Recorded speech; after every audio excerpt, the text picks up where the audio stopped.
राधे राधे भगवान। आप सभी को 34वां संस्करण में स्वागत है। आशा करता हूँ आप सभी कुशल मंगलमय होंगे। तो चलिए, आज हम श्रीमद् भगवद गीता जी का द्वितीय अध्याय जो सांख्य योग है, उसी का हम 11वां श्लोक का पाठ करेंगे।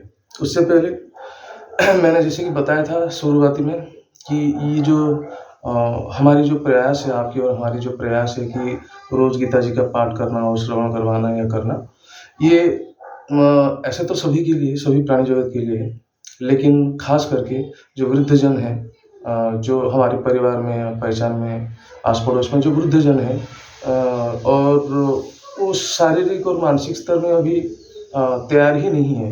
अपना जो नित्य कर्म है वही खुद से वो ढंग से नहीं कर पाते हैं। तो उसी अवस्था में उचित समय पे स्नान करना और अपना सब कर्म खत्म करके जो फिर गीता जी के लिए बैठ पाना और ये समय निकाल पाना उनके लिए मुश्किल होती है। तो उन्हीं का काम को सरल करने के लिए उनके लिए हम पाठ करते हैं। तो आप ध्यान रखिएगा और खूब नाम जप करिएगा। जितना जी भर के आप नाम जप करेंगे उतना ही आपको उसका फल प्राप्ति होगी। तो आज उसी विषय में दो चीज़ें, जैसे कि मैंने खुद ये अनुभव किया है। तो हम पहले क्या करते थे, जैसे कि राम जी का नाम लेते हैं, हम पहले ये करते थे कि राम राम राम राम राम इस टाइप का जाप करते थे। तो हमारा जो उच्चारण का जो शुरुआत होता था, रा म से शुरू होता था। लेकिन आप ये करके देखिए, मरा से शुरू करिए, लेकिन म का उच्चारण जो है मरा मरा ऐसा मत बोलिए। राम राम राम राम राम राम राम राम राम राम राम ऐसा जाप करके देखिए, जरूर आपको अनुभव होगा।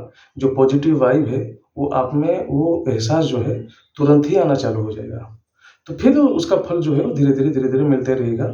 लेकिन फल की प्राप्ति की इच्छा करके हम ये सब काम नहीं करते हैं। भगवत चिंतन का, भगवत मार्ग का सबसे पहला उसूल यही है, नियम यही है कि बिना स्वार्थ के ही आप ये सब सत्कर्म जो है अपने अगर जीवन में जोड़ते हैं तो उसका जो अलौकिक प्रभाव है वो धीरे धीरे आपको संवारती जाएगी।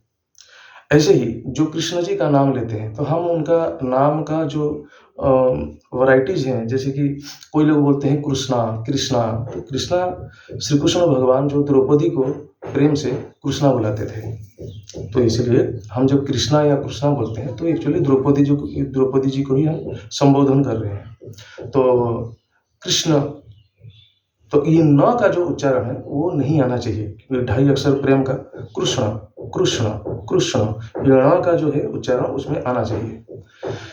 तीसरा, हम भोलेनाथ की जब चिंता करते हैं तो हमारे मन में एक स्वरूप आता है, या तो शिवलिंग की चिंता आती है, अच्छी बात है, और या तो फिर नीलकंठ, नील शरीर, जैसे कि जो हमारे आराध्य होते हैं, जो कृष्ण भगवान है, राम भगवान है और शिव जी है, काले हैं, मतलब शरीर श्यामल वर्ण है। लेकिन पता है, हम भोले शंकर का ही वो स्वरूप को हम ध्यान करते हैं और पूजते हैं। तो जो सदाशिव है, जो शिव है, वो उनका ही रुद्र अवतार है, जो रूप है भोले शंकर का है। क्यों? ये दोनों अलग क्यों है ऐसे? तब तो एक ही है, एक ही दूसरे का अंश है, लेकिन अगर आप एंटिटी के हिसाब से देखेंगे तो वो अलग है। क्यों? आपको ये एक मंत्र तो आपने सुना ही होगा कि कर्पूरो गौरम करुणावतारम संसार सारम भुजगेंद्रहारम सदा वसंतम हृदय विंदे भवम भवानी सहितम नमामि। तो यहाँ पे क्या बोला जा रहा है, हम शिव जी को कैसे संबोधन कर रहे हैं? कर्पूर गौरम, यानी कि जो कपूर है वैसे ही गौर वर्ण है उनका। तो फिर ये जो श्यामल वर्ण का जो हम भोले शंकर का जो चिंतन करते हैं, तो वो तो फिर श्यामल है, यानी कि काले हैं, ठीक है ना? तो उनका ही एक अंश है, उन्हीं का ही तत्व है, ठीक है? तो इसमें आप शिव शिव का भी नाम जाप करेंगे, जिसको जो भी आराध्य है। कोई किसी का कुछ नहीं है तो जो गुरु आश्रित है तो गुरु गुरु गुरु गुरु गुरु गुरु गुरु गुरु वैसे ही आप नाम जाप करिएगा, ठीक? जो भी देवी को आपको पसंद है, जिस देवी को आप पूजते हैं, आराध्य मानते हैं, तो उनका नाम आप जाप कर सकते हैं वैसा। तो चलिए, आज हम शुरू करते हैं। सबसे पहले श्रीमद् भगवद गीता है पाठारंभ। ओम अखंडमंडलाकारं व्याप्तं येन चराचरं तत्पदं दर्शितं येन तस्मै श्रीगुरवे नमः। शुक्लांबरधरं विष्णुं शशिवर्णं चतुर्भुजं प्रसन्नं वदनं ध्याये सर्वविघ्नोपशान्तये।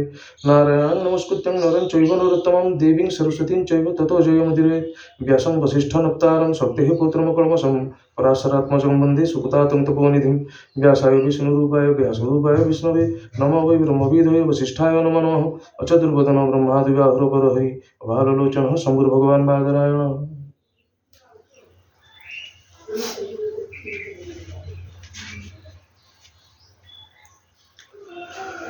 तो यह हमारा 11वीं श्लोक है द्वितीय अध्याय यानी कि सांख्य योग का।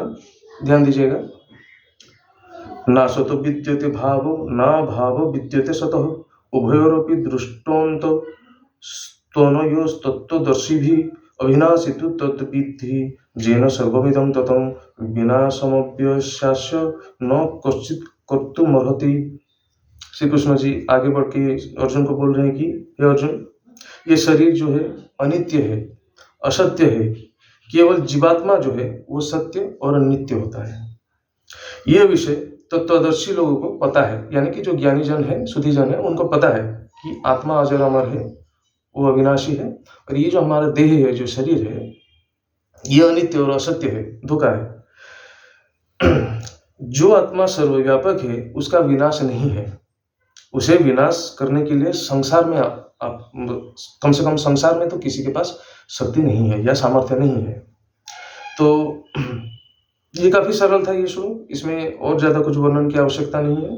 दो चीजें हैं, शरीर अलग तत्व है, आत्मा जीवात्मा अलग तत्व है। ऐसे घट है, घट के अंदर पानी हम रखे हैं, तो पानी अलग घट अलग, घट का विनाश हो सकता है, वो नहीं। तो चलिए, तो आत्मा और जो शरीर है और गुण फिर प्रकृति, इन सारी चीजों के बारे में और विस्तार से श्री कृष्ण भगवान आगे वाले जो आने वाले श्लोक है उसमें जानने को मिलेगा हमको। हम और रोमांचित होंगे। तब तक के लिए आप सकुशल रहिएगा। राधे राधे।